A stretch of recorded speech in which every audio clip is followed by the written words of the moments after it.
tutajifunza kitu kimoja kinachoitwa kusubiri wakati wa Mungu, kusubiria majira ya Mungu ili kuweza kuanzisha jambo lako ambalo unalotaka kulianza katika majira ambayo Mungu anataka. Kwanza tunajuaje kwamba ni majira ya Mungu au ni nyakati zimefika za Mungu kututoa hapa tulipo na kutupeleka pale?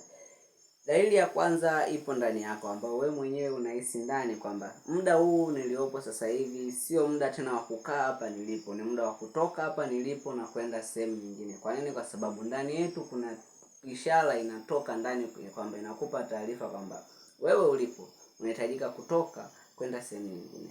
Kwa hiyo unatakiwa ukiwa ni mtu wa maombi sana, utanielewa.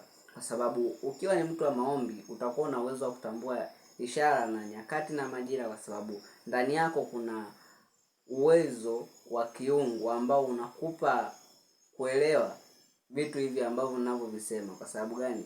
Mtu ambaye anayeomba sana na anayefunga na kuomba sana hawezi kukosa kitu kinachoitwa kutambua majira ya majira yake. Kwa sababu gani? Hii itakusaidia hata unapokuwa unataka kuanza mambo mengine, labda biashara, unataka kuanza kitu fulani, kwa sababu unaweza ukaanza kitu sahihi kwa wakati usio sahihi. Kwa hiyo jitahidi sana kuwa ni mtu wa Mungu ili kutambua na nyakati na majira.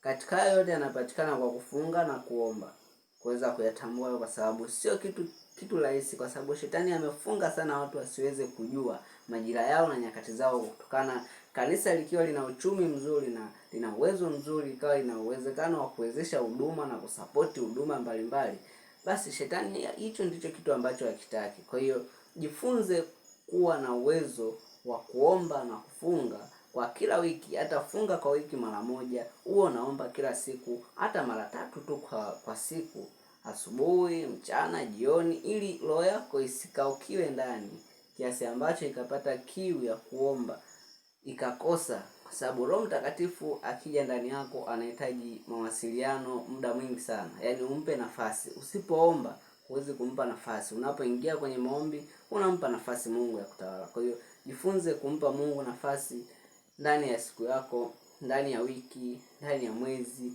Tenga wiki moja tu, ndani ya wiki moja, siku moja tu kwa ajili ya kufunga na kuomba, kwa ajili ya kuombea hali yako ya kiroho na uwezo wa kukua ndani, ili ikusaidie sana. Itakusaidia sana huko mbeleni unapoendelea kukua kiimani, itakusaidia sana. Mtu wa Mungu, mpende Mungu kwa moyo wako wote na kwa akili zako zote na kwa bidii zako zote. Mtumikie kwa uaminifu na yeye hatakuacha. Hata siku ya uzee wako Mungu hatakuacha hata kidogo. Atakupigania na kukushindia kwa kila jambo. Kumbuka, kumcha Mungu ni chanzo cha maarifa. Kuinuka unahitaji maarifa, lakini maarifa hayo yanahitaji nguvu.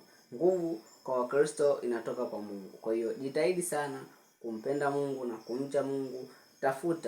Utafuta uso wa Mungu, Mungu atakuonekania. Barikiwa sana. Amen.